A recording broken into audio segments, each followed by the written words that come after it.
લોકસભાના કોંગ્રેસના ઉમેદવાર ચંદનજી ઠાકોરની માનવતા મેકી ઉઠી।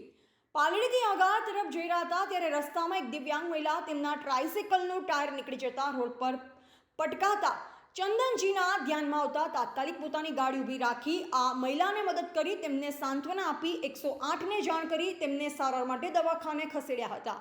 જાણવા મળતી માહિતી મુજબ મૂળ સાંગોડિયાના વતની ઉર્મિલાબેન એ પટેલ નામના મહિલા કોટાવડ ખાતે પ્રાથમિક શાળામાં શિક્ષિકા તરીકે ફરજ બજાવે છે। તેઓ દરરોજ સવારે તેમના નિયત સમય પ્રમાણે આજે સવારે નોકરી જવા નીકળ્યા હતા ત્યારે અચાનક તેમના 3 પૈડાવાળા વાહનનું એક ટાયર નીકળી જતા અકસ્માત સર્જાયો હતો, જેમાં તેઓ રોડ પર પડી જતા તેમને મોઢાના ભાગે તેમજ અન્ય ઈજાઓ થવા પામી હતી।